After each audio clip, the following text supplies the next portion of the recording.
맞습니다. 주님은 지난주에 나를 사랑하지 아니하는 자는 내 말을 지키지 않을 것이다. 지금 듣는 이 말은 나를 보내신 아버지의 말씀이라 그렇게 말씀하셨습니다. 우리가 말씀을 듣고 일하고 있다면 분명 저와 여러분들의 삶의 평안의 삶이 수확되게 되어질 것입니다.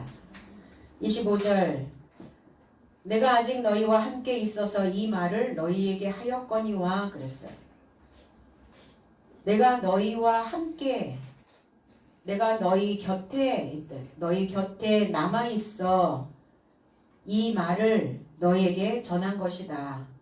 이 말이라는 단어는 없고 타우타라는 이 단어는 이런 삶을 너에게 전한 것이다. 어떤 삶을 우리에게 전했는가? 이 삶은 무엇인가? 마태복음 5장 19절에 그러므로 누구든지 이 계명 중에 지극히 작은 것 하나라도 버리고 또 그같이 사람을 가르치는 자는 천국에서 지극히 작다 일컬음을 받을 것이요 누구든지 이를 행하며 가르치는 자는 천국에서 크다 일컬음을 받을 것이다 그랬어요. 작은 것 하나라도 버리고 또 그같이 또 이와 같은 또 이런 삶을 가르치는 자. 근데 이제 버리고라고 하는 단어가 아니라 그러면 지극히 작은 것을 버려야 됩니까? 하나님의 계명 중에 지극히 작은 것은 버려야 돼요. 버림이 되면 안 되는 거죠. 그래서 이 버리다라고 하는 이 단어는 리오라고 하는 단어인데 풀다라는 단어예요. 풀어서 그런즉 누군가 지극히 작은 이 계명에서 하나를 풀어서 이 삶이 사람을 가르치려 한다면 하늘나라 안에서 지극히 작은 자라 초청받을 것이나 누군가 실천하고자 가르친다면 이 삶은 하늘나라 안에서 큰 위대한 자라 초청받을 것이다. 이랬습니다. 이렇게 해석하는 것이 맞죠. 지극히 작은 것을 풀어서 이 삶을 가르치는 자, 그 자는 작다 일컬음을 받을 것이나 그러나 이 풀어진 말씀을 가지고 실천할 수 있도록 실행할 수 있도록 행동할 수 있도록 가르치고 있다면 그는 하늘나라에서 위대한 자다. 그럼 우리는 이 말씀을 듣고 무엇을 해야 되는가? 행해야 되는 것이죠. 실행해야 되는 겁니다. 우리는 무엇을 행하며 살아야 될까? 우리는 무엇을 실천하며 살아야 될 것인가? 하나님의 말씀, 하나님의 계명을 듣고 하나님의 계명이 내 안에서 풀어졌다면 우리는 무엇을 행해야 되는가? 나 자신의 삶을 창조하는 일을 해야 되는 거죠. 나 자신을 새롭게 제조할 수 있는 그 행함이 우리에게는 있어져야 된다는 겁니다. 그래서 인생들을 창조할 수 있는 이 삶은 무엇이냐? 누구냐? 아버지입니다. 하나님 아버지죠. 그래서 아버지가 보혜사 성령으로 나의 삶에 전하신 것이다. 오늘 주님께서 우리에게 원하시는 것이 무엇이냐? 이 삶을, 저와 여러분들의 이런 삶을, 나와 같은 이런 삶을 본받으라고 많은 사람들에게 줄 수 있어야 되는 것이죠. 하나님을 믿는다, 하나님을 알고 믿는다는 것은 엄청난 일이에요. 그게 위대한 일이라는 겁니다. 세상에 그 어떤 업적을 남기는 것보다도 가장 위대한 것은 나 자신을 늘 새롭게 창조해내는 이것이야말로 가장 위대한 일이라는 겁니다. 그럼 이런 삶이 어떤가? 이런 삶은 나와 같은 이런 삶을 사는 게 어때? 과연 저와 여러분들은 하나님을 잘 알지 못하는 이방인들에게 하나님을 알고 믿고 있는 이런 삶을 소개할 수 있을까? 과연 소개할 수 있어야 된다는 겁니다. 26절 보혜사 곧 아버지께서 내 이름으로 보내실 성령 그가 너희에게 모든 것을 가르치시고 내가 너희에게 말한 모든 것을 생각나게 하시리라 그랬어요. 보혜사 위로자입니다. 그 위로자는 누구냐? 아버지라는 겁니다. 아버지께서 내 이름으로 아버지의 이름으로 내 이름으로 보내실 성령 내 이름으로 보내시는 것이 아니라 내 이름 안에 보내신다고요. 아버지의 이름으로 보내는 게 아니냐. 내 이름 안에 보내신다. 그러면 내 이름은 어떤 이름이어야 되느냐? 위로자라고 하는 이름을 가지고 있어야 되는 겁니다. 보혜사 성령을 가지고 있는 그 이름 안에 위로자이신 보혜사를 보내주신다는 거예요. 그럼 어떻게 오는가? 말씀으로 오는 것이죠. 말로, 소리로 오는 겁니다. 그러면 내가 그 생각을, 내가 위로자를 가지고 있다라고 하는 믿음을 가지고 있어야 돼요. 믿어야 된다는 거예요. 믿음이 있는 그 이름 안에 보내신다는 겁니다. 과연 하나님께서, 아버지께서 나에게 위로가 되시는가? 우리가 세상 어디에서 무엇으로 내 위로를 받을 수 있을까? 세상 어디에도 내 마음을 위로해 줄 자는 없습니다. 그러나 우리의 생각이 무엇인가 힘이 들고 내 생각 안에서 무엇이 가득 차서 빡빡하게 내 인생이 돌아갈 때 진정한 쉼을 줄 수 있는 그 위로자는 하늘에서 외에는 그 삶을 줄 수가 없다라고 말씀하고 있습니다. 내 이름 안에 보내실 것이요 그가 너의 모든 삶을 가르치고 내가 너의 삶에게 일렀던 모든 삶을 생각나게 하실 것이다. 우리는 하루에도 수만 가지의 생각들이 교차되어지면서 살아가고 있습니다. 무엇을 나는 나 자신에게 지금 가르치고 있는가? 어떤 것을 학습하게 하는가? 무엇을 배우게 하고 있는가? 그 배운 것은 생각나게 되죠. 아, 내가 그거 예전에 배웠어. 아, 내가 그거 배워서 알아. 배운 것이 내 삶 속에서 무엇인가를 생각나게 하신다는 겁니다. 내 이름 안에 보내실 보혜사 성령이 나의 모든 삶을 가르치고 생각나게 하는데 뭘 가르치고 있단 말인가? 하나님, 하늘, 그리스도 예수, 그리고 하나님의 계명. 그럼 우리에게 뭘 가르치신다는 말인가? 하나님을 가르치신다는 거예요. 하나님을 알게 하신다는 겁니다. 하나님의 교훈을 우리에게 가르치셔서 그래서 하나님의 교훈을 배운 자 모두는 그리스도를 향하여 가게 되죠. 그러면 내 안에 아버지를 가르쳤다면 내 안에 하나님을 가르치고 있다면 그 가르친 것이 그 아버지가 생각나야 된다는 겁니다. 우리는 보고 싶은 사람, 내가 간절히 원하는 사람, 내가 간절히 무엇인가를 원하는 삶, 우리는 그것을 생각하게 된다는 거예요. 기억하게 된다는 겁니다. 그래서 아버지가 생각나게 하시려고 기억해 달라고 우리 안에 양식을 주셨다는 거예요. 우리가 한번 먹어본 맛, 우리가 한번 먹었던 것은 잘 잊어버리지 않죠. 아, 그거 엄마의 손맛이었어. 나이가 먹었어도 엄마의 손맛을 우리는 기억한다는 거예요. 그럼 우리 이름 안에 무엇을 보내셨는가? 그리스도라고 하는 양식을 보내셨어요. 그럼 그 양식은 무엇인가? 그리스도는 하나님이시라는 겁니다. 하나님이라고 하는 양식을 우리에게 보내셔서 그 양식을 먹고 하나님을 기억하라는 거예요. 그래서 그 먹은 것이 우리 안에서 또한 교훈을 만들어낼 수 있다라는 겁니다. 빌립보서 4장 16절로 11절, 17절에 데살로니가에 있을 때에도 너희가 한 번뿐 아니라 두 번이나 나의 쓸 것을 보내었도다. 내가 선물을 구함이 아니요 오직 너희에게 유익하도록 풍성한 열매를 구함이라 그랬어요. 사도 바울이 구하였던 것은 선물이 아니라 오직 너희에게 유익하도록이 아니라 너희에게 말씀이 풍성하도록 열매를 구함이라. 이게 이 유익하도록이라고 하는 이 단어가 로고스라고 하는 단어입니다. 말씀입니다. 말씀으로 더 많은 결실을 맺을 수 있도록 구하였다는 거예요.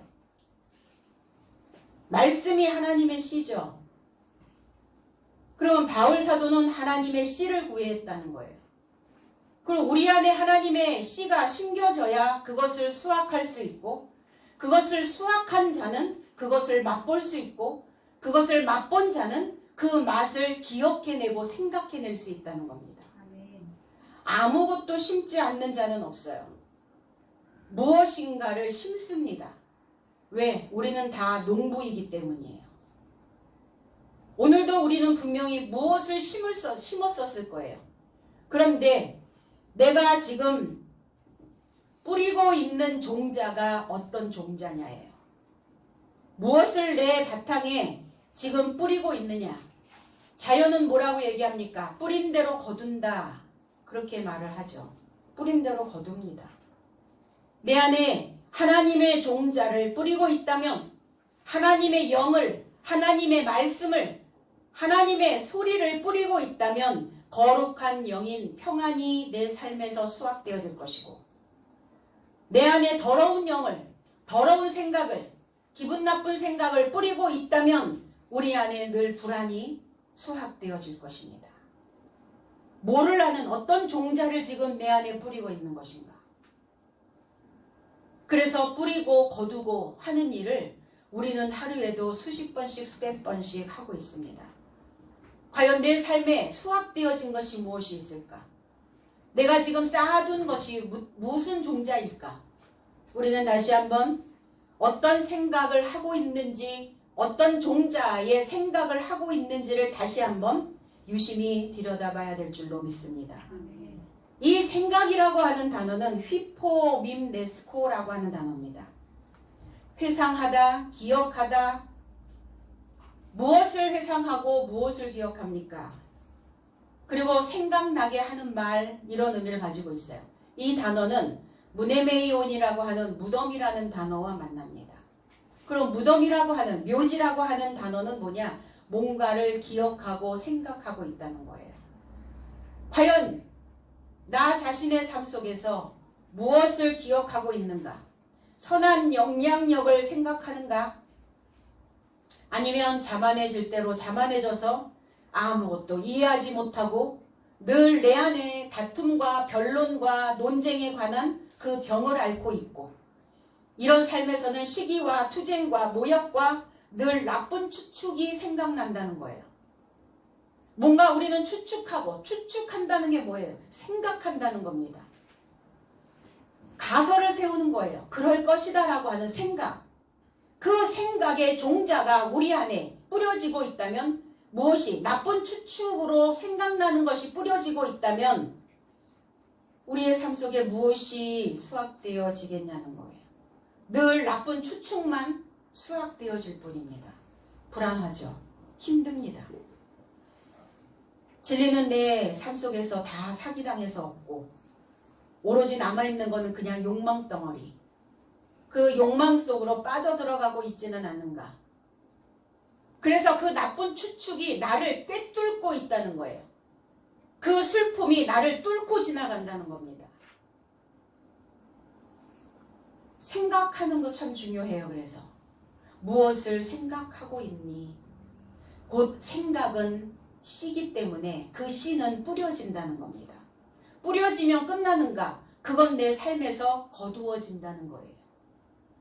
결실이 되어져 나온다는 겁니다. 더러운 열매냐 아니면 거룩한 열매냐, 깨끗한 언어냐 아니면 더러운 말이냐, 어떤 것을 내 삶에서 온종일 수확하고 있는가. 그리고 나는 늘 일상생활 속에서 어떤 기억에 잠겨 있는가. 그러니까 이 기억하다라고 하는, 회상하다라고 하는 이 단어 자체가 묘지이기 때문에 생각하는 것, 그것으로 묘비명을 쓴다는 겁니다. 기념비를 세운다는 거예요. 묘비명을 만든다고 얘기합니다. 그럼 나는 어떤 비석을 지금 계속 세우고 있는가? 그 묘비명에 어떤 글들이 기록되어지고 있는가? 오늘 추수, 수확의 계절입니다. 수확의 절기입니다. 나는 분명 오늘 무엇인가를 결실해야 합니다. 수확해서 불필요한 것들은 버리고 필요한 것들은 거두고 오늘 그 갈라내는 분리되어지는 이 삶이 오늘 있기를 소망합니다. 그래서 고통의 무덤에서 나와야 되는 거예요. 고통의 무덤에서 나와서 살아 계시고 살게 하시는 그리스도 예수를 생각해야 될 줄로 믿습니다. 내 스스로 더러운 영의 무덤을 팔지 말고, 우리는 그렇게 얘기하죠. 자기 무덤을 자기가 팠어. 그럼 무덤을 뭘로 팝니까? 말로 파는 거예요. 말로. 내 말로, 내 생각으로 무덤을 파는 겁니다. 무덤이 어디예요? 열려진 목구멍이. 이 목구멍이 열린 무덤이다 그랬어요. 기억되어진 것이 이 열려있는 목구멍을 통해서 나옵니다. 그러니까 이 목구멍의 위력을 여러분들은 실감하셔야 돼요. 이 목구멍에서 생각나는 그 단어들을 뱉어낼 때 그 단어가 어디를 가서 붙는가, 어디에 뿌려지는가, 그 목구멍의 위력이 어떠한가를 여러분은 실감하면 좋겠습니다. 요셉처럼, 그래서 반석 안에 파놓은 요셉은 그리스도 예수가 돌아가셨을 때 빌라도에 가서 주님의 몸을 달라 이렇게 얘기합니다.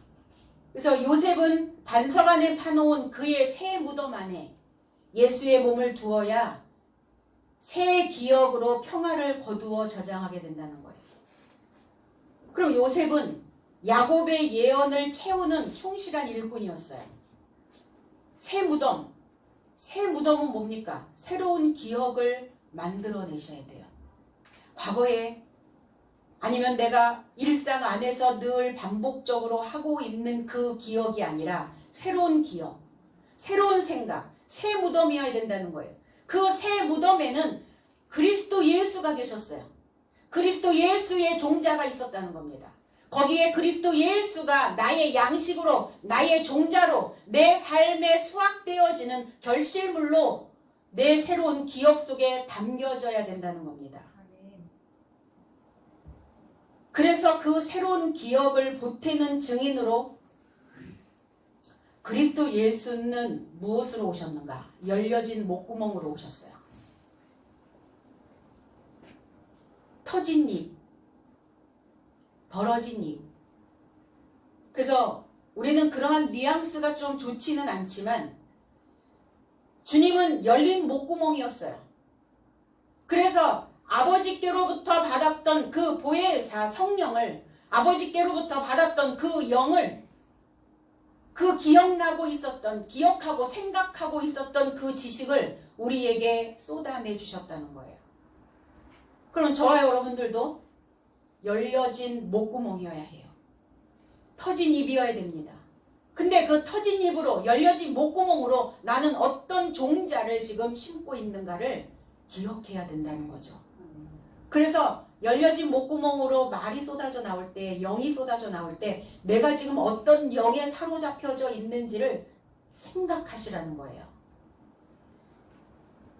오늘 우리도 이 열린 목구멍의 위력에, 이 열린 목구멍은 창검과 같아요. 목에서 나오는 그 말이 사람을 부수기도 하고 전쟁터에 나가서 이 전쟁에서 승리로 내 삶을 이끌기도 합니다.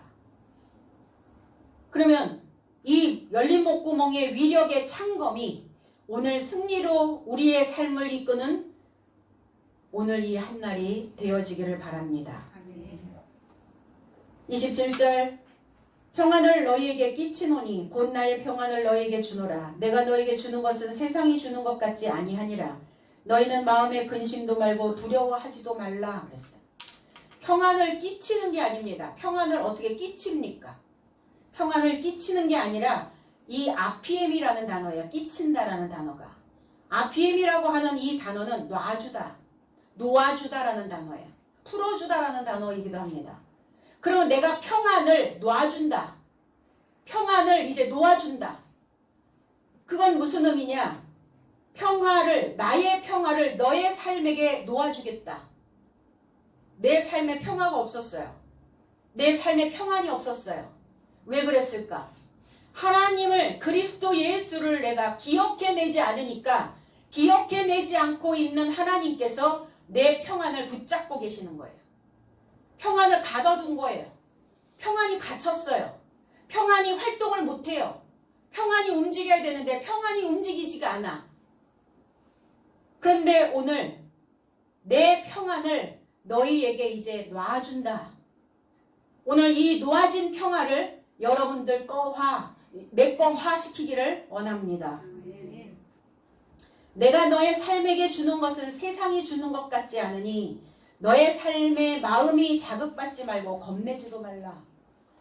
개역성경에는 너희 마음에 근심도 말고 두려워하지도 말라 이렇게 얘기했어요. 자극받지 말라고요. 평화를 하나님이 잡고 계시다가 이제 놓아줄 거니까 자극받지 말고 소동하지 말고 네 마음이 휘저어지지 말고 그리고 겁내지도 말아라. 하나님께서 평화를 놔주신다고요. 하나님이 우리에게 평화를 놔주시는 목적이 있으실 거 아니에요. 무엇이 목적일까요? 이 평화를 통해서 새로운 사랑을 시작하자는 거예요. 평화여야, 평화로워야 사랑할 수 있죠. 내 안에 평안이 없는데 사랑하게 되던가요? 왜 그동안 평안이 없었는가? 하나님이 붙잡고 안 놔줬어. 왜? 하나님을 기억됨이 없으니까. 하나님을 생각하지 않으니까. 그러니까 불안할 때 내 마음이 불안해. 그럼 그 불안이 엄습해 올 때 난 뭘 해야 되는가? 하나님께서 이 평화를 붙잡고 계시는구나. 뭐 하라고? 하나님 생각하라고. 문제 속으로 들어가면 늘 불안하죠. 그래서 평화를 하나님이 잡고 계시다가 이제 놓아준다. 이제 너와 나 새로운 사랑을 한번 해보자. 이 목적이시라는 겁니다. 출애굽기 34장 14절에 너는 다른 신에게 절하지 말라. 여호와는 질투의 하나님이니라.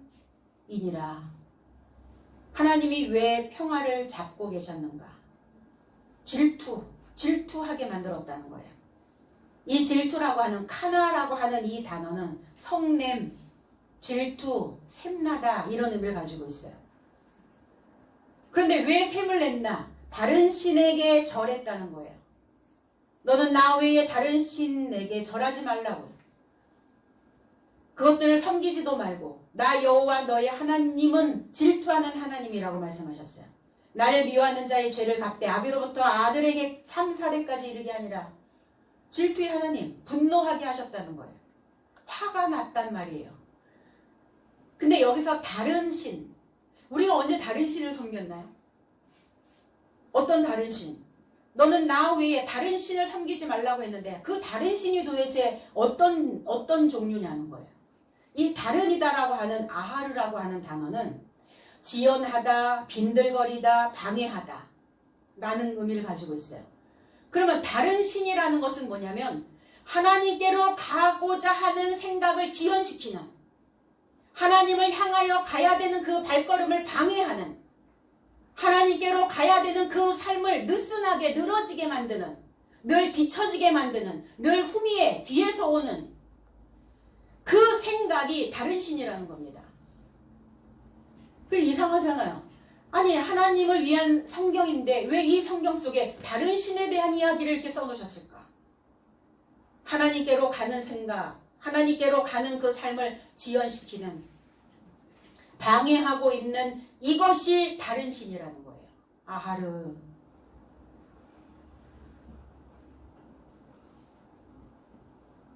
스가랴 8장 2절에도 만군의 여호와가 말하노라. 내가 시온을 위하여 크게 질투하며 그를 위하여 크게 분노함으로 질투하노라.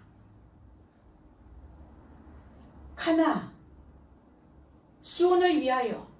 저와 여러분들은 시온입니다. 시온에 따라 이렇게 얘기하죠.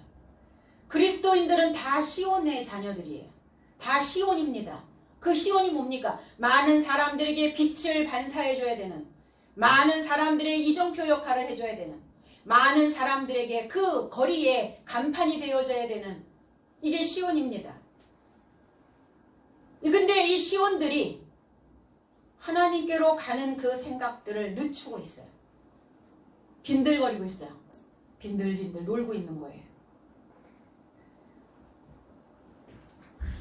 그래서 이러한 생각들이, 이러한 삶이 우리의 삶을 뒤처지게 만드는 이러한 다른 신을 섬기고 있기 때문에 질투하게 하는 겁니다.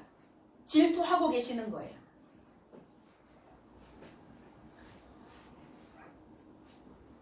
왜 질투하고 계시는가? 에레미야 31장 32절에도 나 여호와가 말하노라 배역한 자식들아 이 언약은 내가 그들의 손을 잡고 애굽 땅에서 인도하여 내던 날에 세운 것과 같지 아니할 것은 내가 그들의 주인이 되었어도 그들이 내 언약을 파하였음이니라. 내가 그들의 주인이 되었는데 주인, 바알이라는 단어가 주인이라는 단어예요. 내가 그들의 주인이 되어 있었음에도 불구하고 그들이 내 언약을 파괴시켰다는 거예요. 이 언약이라고 하는 이 베리트라고 하는 이 단어는 동맹하다, 연합하다, 또 먹이다, 또 여기 곡물이라고 하는 이 의미도 가지고 있어요. 그럼 하나님과 내가 언약을 한다는 것은 무엇이냐? 내 마음에 가로세워 있는 내 마음의 빗장을 자르는 겁니다. 내 생각을 잘라내는 거예요. 이것이 언약입니다. 그런데 여호와에 대하여 그 주인에 대하여 마음의 빗장을 단단히 걸고 마음을 열지 않는 거예요. 그 주인을 섬기지 않고 있는 겁니다. 다른 주인을 섬기고 있는 거예요. 다른 주인도 마찬가지예요. 하나님께로 여호와께로 가고자 하는 그 발걸음을 방해하는 겁니다. 뭐가 방해합니까? 생각이 방해한다니까요. 그러니까 나의 가르침을 생각나게 할 것이다. 내 가르침이 무엇이었는지를 생각해야 된다. 무엇으로 인하여 네가 지금 방해받고 있는지, 그 주인은 누군지, 내 몸을, 내 생각을, 내 삶 전체를 책임지고 이끌어갈 수 있는 내 주인은 누구신가? 잘라내버렸다는 겁니다. 그 언약을 동맹해야 되는데 연합되어져야 되는데 연합되지 않았다는 거예요. 그래서 언약을 할 때는 내 거와 저 사람의 것이 붙어야 되죠. 내가 가지고 있는 것, 저 사람이 가지고 있는 조건, 내 조건과 저 사람의 조건을 맞추는 겁니다. 그래서 나의 통째가 아니라 내 거 중에 반, 저 사람 거의 반반이 모여서 하나로 이루는 거. 이걸 언약이라고 말하는 거예요. 그런데 그 순수함을 벗어버렸다는 거죠. 그 깨끗함을 잊어버렸다는 겁니다. 에레미야가 4장 10절에는 처녀 내 백성의 멸망할 때에 자비한 부녀가 손으로 자녀를 삶아 식물을 삼았도다. 이게 이렇게 해석이 되니까 그러면 그 시대에 기근이 왔을 그 시대에 내 자녀를 삶아서 먹었단 말인가 이렇게 생각이 들잖아요. 그런데 식물이라고 하는 이 식물이라고 하는 이 단어가 언약이라는 단어예요. 그러니까 그 멸망할 때 처녀 내 백성이 멸망할 때 멸망한다는 것은 무슨 의미냐? 내 속에서 여호와의 불을 끄는 겁니다. 내 안에 열정이 없는 거예요. 믿음의 열정이, 신앙의 열정이, 말씀의 열정이 없는 거예요. 그게 멸망이에요. 불이 꺼져버렸어. 불이 나가버렸어. 식어버린 거죠. 자비한 부녀, 불쌍한 여자가 자기 자녀를 삶아. 자녀라고 하니까 이제 우리가 또 바깥으로 이거 나오면 또 문제가 되죠. 내 혈통, 내 삶 속에서 태어난 것, 내 삶 속에서 나온 것, 내 생각 속에서 나온 것, 이거를 자녀로 표현을 한 거예요. 내가 낳은 거잖아요. 그럼 우리는 뭘 낳아요? 우리의 생각을 낳잖아요, 맨날. 내가 기억하고 있는 것을 내놓잖아요. 이거를 자기 자녀라 이렇게 표현했어요. 내가 생각하여 나온 그것을 익혀서, 내 생각을 익혀서 연합하여지고 언약하여 존재하기를 소망했었다. 이게 이제 이렇게 해석이 되어져야 되거든요. 식물이라는 단어가 언약이라는 단어이기 때문에. 언약하여 연합하여 내 안에서 나온 그것을 익혀서 익을 수 있도록 삶아서 그리고 연합하여 내가 존재하기를 소망했다. 사마또다라는 단어가 하야라는 단어예요. 존재하기를 소망하다. 그러니까 내 자녀를 삶아 식물을 삼았도다 이러니까 무슨 식인종인가 식인 이렇게 생각을 하는 거죠. 연합, 동맹, 언약하여 주님과 언약이 되어져야 돼요. 그러면 이 처녀 시온들이 어떠한 상태에 있었단 말입니까? 다른 남편을 섬겼다는 거예요. 다른 법을 받아들였다는 거예요. 다른 생각으로 가득 찼다는 겁니다. 그들의 생각이. 다른 것을 기억하고 있었다는 거예요. 마음이 불편하지 않을 때는 그냥 다 그럭저럭 일상생활을 가게 됩니다. 그런데 무엇인가 불편한 것들이 왔을 때 그때 나는 내 안에 어떠한 기억으로 나를 어떻게 이 생각의 것들을 정리해 갈 것인가를 마음가짐을 보셔야죠. 마음이 복잡할 때 무엇으로 인하여 무엇과 연합하여 어떤 것과 동맹하여 내가 존재하기를 소망해야 될 것인가. 여호와를 배역하고 그 주인과 언약하지 않았기 때문에 질투하신 겁니다. 오늘 평화를 내 삶 속에 놓아주신다고 말씀하셨으니까 오늘 이 평화를 놓아주며 내 평화를 너의 삶에게 주신다고 말씀하셨습니다.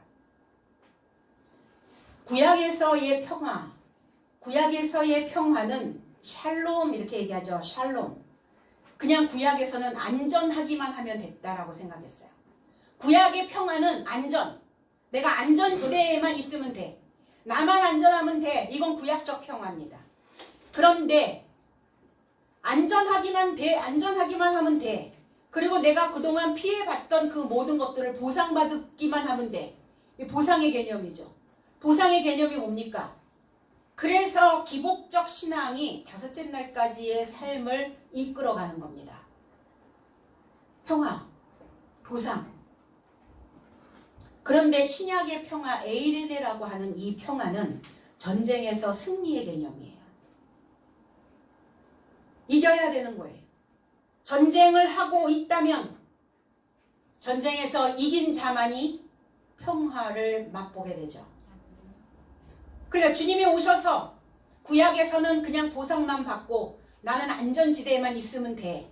그랬다가 신약으로 넘어오면서 이제 전쟁이거든요. 본격적으로.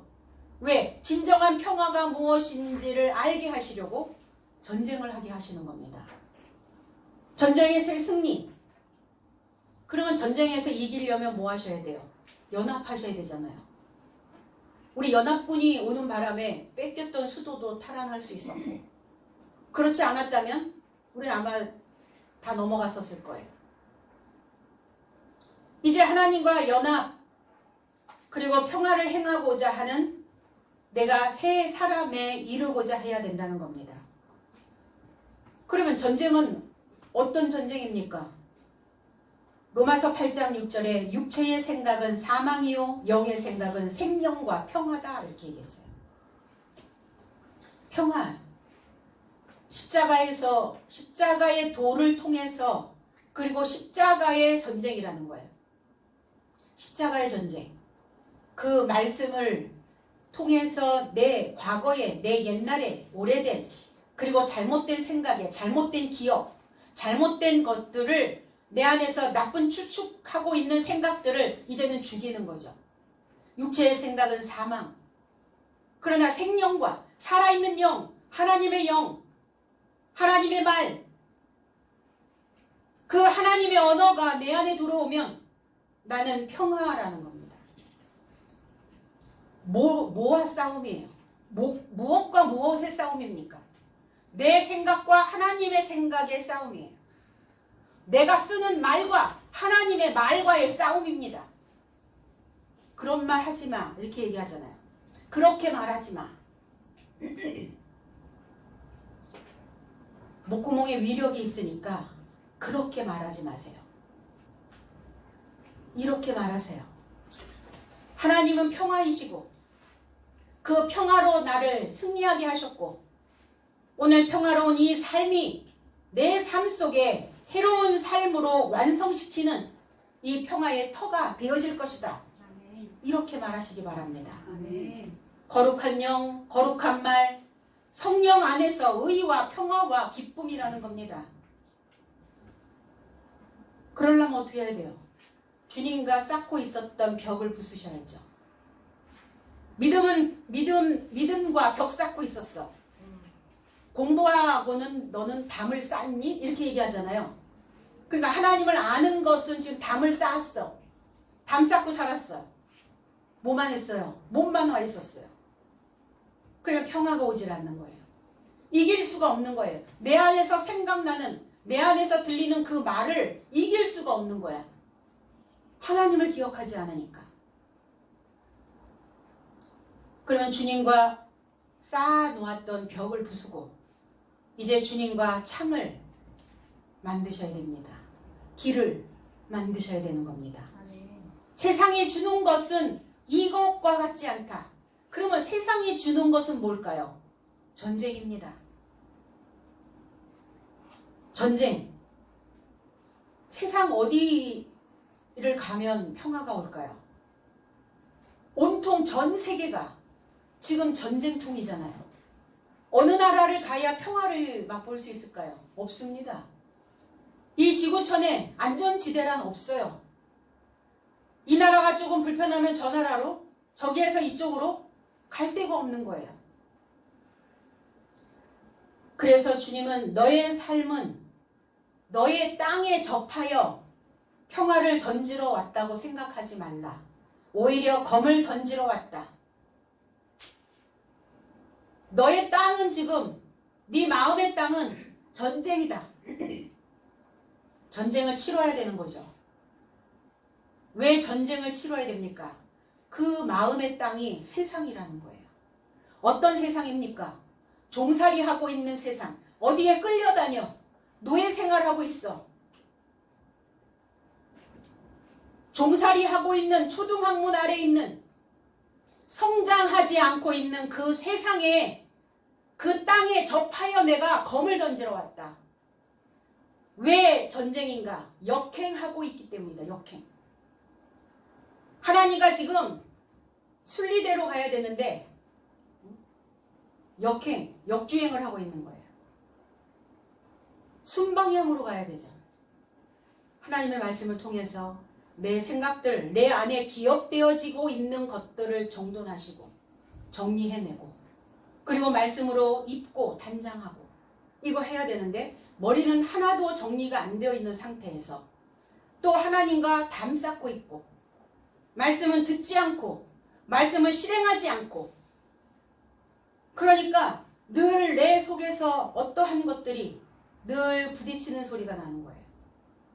검과 검이 부딪히는 소리가 나는 겁니다. 역행하고 있는 이 세상에 검을 던져서 뭐 하시려고? 너와 내가 한 몸 되게 하시려고. 생각의 통일을 하시려고. 한 몸 안에서 화해하려고 내가 너에게 검을 던지러 왔다. 그러니까 그 말씀의 검을 가지고 나쁜 추측들은 좀 제발 다 제거해. 다 잘라내버려. 네 몸을 돌아다니고 있는 그 덩어리들을 다 잘라내고 도려내야 해. 그래야 평화야. 그래야 숨 쉴 수 있어. 그래야 세포가 재생될 수 있고 그래야 다시 순기능으로 순방향으로 그 삶이 평화로운 터를 만들어낼 수 있어. 주님 그를 원하시는 거죠. 그래서 세상 전쟁통이 보여지는 자연계의 세상도 전쟁통. 내 마음의 땅이, 내 심령이, 내 상태가 성장하지 않고 있으면 전쟁통이에요. 내가 종살이하고 있으면 어떠한 생각에 꽂혀서 끌려다니고 있으면 종살이하고 있으면 전쟁입니다. 너희는 마음에 근심도 하지 말고 근심, 자극받지 마라. 일상에서 어떠한 것들이 너의 삶에 타격을 줘도 소동하지 마라. 요동치 말아라. 너의 마음이 때로는 어떠한 문제로 인해서 휘저어질 때도 있다. 있죠, 당연히. 병의 문제, 돈의 문제, 사람의 문제, 배신감의 문제, 억울함의 문제, 분노의 문제, 이런 여러 가지의 문제들이 네 속을 휘저어도 자극받지 말라. 안 쳐야죠. 그 자극받고 있는 내용이 무엇인지, 무엇 때문에 지금 내가 계속 자극을 받고 있는지, 사실은 내가 하는 말 때문에 자극받는 거거든요. 열린 목구멍에서 나오는 그 위력은 나에게 능력으로, 힘으로, 치유로 입혀주기도 하지만 내 삶 속에 병든 모습으로, 또 전쟁에서 폐잔병의 모습으로 그렇게도 나에게 그 옷을 입혀주는 것도 있어요. 그러니까 소동치 말아라. 요란하게 뭐 요란 떨 거 없어. 감당해낼 수 있도록 내 마음에 자극되어져 있는 말들이 어떤 말들인지, 어떤 기억들이, 어떤 생각들이 내 속을 휘젓고 있는지를, 그래서 자극받지 말고 두려워 말라. 데일리아오라고 하는 이 단어, 겁내다. 겁내다. 겁나. 겁이 나. 겁이 나죠. 근데 겁먹지 말라는 거예요. 그 겁은 먹어서 그래요. 겁을 먹기 때문에 그래요. 겁 먹지 말고 그리스도 예수 먹으시라고요. 하나님 먹으시기 바랍니다. 디모데후서 1장 7절에 하나님이 우리에게 주신 것은 겁내는 마음이 아니요 오직 능력과 사랑과 절제하는 마음이니 그랬어요. 하나님이 우리에게 주시는 것은 겁을 내는 영이 아니라, 마음이라는 이 단어는 영이라는 단어예요. 우리에게 겁내는 영을 주신 것이 아니요 능력과 사랑과 그 마음에 안정된 영을 주신 것이다. 절제하는 마음, 절제라고 하는 이 단어가 소프로니스모스라고 하는 단어인데, 건전한 마음, 마음이 안정된, 이런 의미를 가지고 있어요. 그러니까 절제하는 마음을 주신 게 아니라 그 능력과 사랑과 마음에 안정된 영을 주신다고요. 하나님은. 마음을 안정해야죠. 안정. 심신이 약한 사람들은 안정이 제일입니다. 이렇게 얘기하잖아요. 안정. 뭘로 안정하실 거예요? 나의 세상에서 넘어오는 것들은 내 속을 늘 휘젓고 자극받는 일뿐이고, 무엇으로 안정을, 마음의 안정을 찾으실, 내 마음의, 내 영의 안정을 어떻게 찾으실 거냐고요. 그 마음이 하나님의 진리로 채워져야 해요. 하나님의 말씀을 저장하셔야 된다고. 저장, 이거 하죠? 어? 저장. 어떤 일이 가장 겁나나요? 죽고 사는 일. 사실은 겁나죠. 가장 겁나는 것. 뭔가를 잃어버리고, 그리고 잊어버리는 것. 하나님을 잃어버리고 하나님께서 나를 잊어버리게 하는 게 가장 겁나요. 내가 누군지 잃어버리고 내 안에 누가 계시는지 잊어버리니까 경고망동하는 게 아닌가. 가벼울 경고망동에 들썩거리는 거예요. 가벼우니까 들썩거려요. 망령된 움직일 동, 망령된 것이, 허망한 것이 움직이는 거예요. 왜 허망해집니까? 왜 망령되죠? 중심의 무게가 없으니까 들썩거리고 입으로 허망한 말을 계속 움직이게 하는 거예요. 동하게 하는 겁니다. 허망, 거짓되고 망령될 말. 그래서 이 망령될 망자를 보면 위에 망할 망자와 밑에 계집녀가 있어요. 그러니까 계집이 아내가 무엇을 머리에 이고 있느냐예요. 그리스도 예수의 신부가 되어져야 되는 저와 여러분들이 이 머리에 뭘 이고 있느냐예요. 머리에 뭘 쓰고 있느냐예요. 망자 쓰고 있대. 망했어 막 이러잖아요. 난 망할 거야. 망하고 말 거야 막 이러나요? 망해버렸어. 허망하단 말이에요. 그러니까 망할 생각을 지금 바치고 계속 그거 이고 있으니 평안이 수확됩니까? 평안을 수확할 수가 없죠. 내 안에 있는 말로 나는 나를 계속 자극하는 거예요. 누가 나에게 주는 말로 자극받는 게 아닙니다. 물론 그럴 수 있죠. 타인이 나에게 주는 것으로도 자극이 됩니다. 그런데 2차, 3차, 4차 계속 반복적으로 자극을 주고 있는 것은 자신이에요. 그러니까 그 말로 자극받지 말고 겁먹지도 말고 하나님을 새롭게 사랑하는 그 영으로 평평하게 평안하게 내 삶을 누리라는 거예요. 평평해지려면 어떻게 해야 돼요? 하늘과 땅이 받쳐져야 돼요. 이게 평평할 평이에요. 무엇이 채워져야 됩니까? 지식이 채워져야 되고 기름이 채워져야 해요. 하늘에 있는 지식이 내 땅에 있는 지식을 같이 아우러야 된다는 겁니다. 평안, 안자는 뭡니까? 위에 간머리에 밑에 계집녀예요. 그러면 이 계집이 이 아내가 무엇을 머리에 쓰고 있느냐? 망자가 아니라 간머리, 지식입니다. 감투 쓰는 거예요. 하늘의 것으로 하나님과 하나 되어진 그 지붕 아래 여자가 있는 거예요. 그거 얼마나 평안하겠어요. 하늘에서 지어준 그 집 안에 있는 거예요. 이게 편안할 안자예요. 평평할 평, 편안할 안. 그러려면 뭐 하셔야 된다고요? 하늘의 지식과 땅의 지식이 같아야 돼요.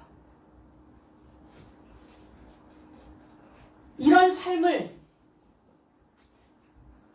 하나님이 우리에게 오늘날 이날 허락하셨다는 겁니다. 오늘 이 삶을 하나님이 우리에게 평화를 놔주시는 이 평화를 여러분 꼭 붙드시고 내 삶에 어떠한 자극도 그리고 어떤 겁도 먹지 마시고 하늘에 계시고 내가 분명히 이 땅에서 하나님을 향하여 기억하고 있을 때 하나님은 우리의 삶에 평화로운 그리고 하나님의 그 안식처가 되어 주실 것입니다.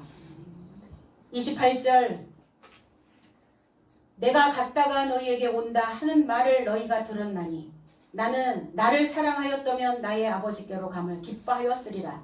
아버지는 나보다 크심이니라. 내가 물러갔다가 너의 삶에게 온다고 언급한 것을 너희가 들었다. 주님은 계속 제자들에게 말씀하셨어요. 내가 이제 조금 있으면 갈 것이다. 아버지께로 갈 것이다. 그거 분명히 들었지? 이렇게 말씀하시는 거예요. 십자가 사건을 말씀하고 계시는 거죠. 왜 내가 아버지에게로 가야 되는가? 아버지는 나보다 크시기 때문이다. 나는 아버지가 나보다 더 크기 때문에 난 아버지의 품에 안겨야 되는 것이다. 큰 사람 품에 안기게 되죠. 아버지가 가지고 계시는 그래서 십자가의 죽으심을 말씀하시고 그 십자가의 죽음을 통해서 이제 나는 아버지의 품으로 갈 것이다. 그러면 십자가가 어디에 세워져 있느냐는 거예요. 십자가에서 죽으시는데 어디에서 죽으신단 말입니까? 십자가에서 죽으신 그곳을 애굽이라고도 하고 소돔이라고도 한다. 계시록엔 그렇게 기록되어져 있어요. 애굽은 무엇이냐? 사람이라는 거예요. 사람. 나라고 하는 이 사람 안에서 죽으시는 거예요. 나라고 하는 이 애굽, 사람의 생각 속에서 죽으시는 거예요. 사람의 생각을 죽이시는 거예요. 그러니까 내가 사람의 생각, 인간적인 생각 하지 마시고 어떠한 일들이 결정해야 되는 그러한 상황들이 벌어졌을 때 인간적 생각보다는 신적 생각을, 하나님이라면 어떻게 하셨을까? 하나님이라면 이 문제를 어떻게 대처해 가셨을까를 생각해내시라는 겁니다. 나의 이 애굽에서 세워진 이 십자가에서 주님은 죽으셨고, 그리고 주님은 또 부활하셨어요. 히브리서 10장 20절에 그 길은 우리를 위하여 휘장 가운데로 열어놓으신 새로운 살 길이요, 휘장은 그의 육체니라 그랬어요. 주님이 돌아가실 때 휘장이 아래로부터 위까지 찢어졌던 것을 기억합니다. 육체의 생각입니다. 사망을 이고 있는 그들의 생각이 찢어진 거예요. 사망의 생각을 벗겨버리시는 겁니다. 그 사망의 생각으로 인하여 죽고, 그리고 살아난 길을 내 삶에게 새롭게 열어주셨다고요. 생각 하나가, 마음가짐 하나가 내가 사망의 길로 가느냐 아니면 내가 살 길로 가느냐예요. 분명히 내 생각을 찢으라고 하셨는데, 찢어내야 되는데, 분리시켜내야 되는데, 그 생각을 내가 분리시키지 못하고 계속 가지고 간다고 한번 생각을 해보세요. 그러면 내 생각은, 내 삶은 허망하여진단 말이에요. 멸망길로 가는 겁니다. 근데 주님은 나의 육체 안에서 죽으셨고, 그리고 길이요 진리요 생명이신 그리스도의 말씀이 내 안에 채워지면 나의 삶을 통해서 결실하신다는 걸 기억하시기 바랍니다. 이것이 기쁨이에요. 이 삶이 기쁨이라는 겁니다. 아버지가 큰 자죠. 세례 요한보다 큰 자는 그리스도 예수셨고, 그리스도 예수보다 큰 자는 아버지시라는 거예요. 그 뭐가 크단 말인가? 키가 크단 말인가? 몸무게가 크단 말인가? 뭐가 크단 말이에요? 지식이요.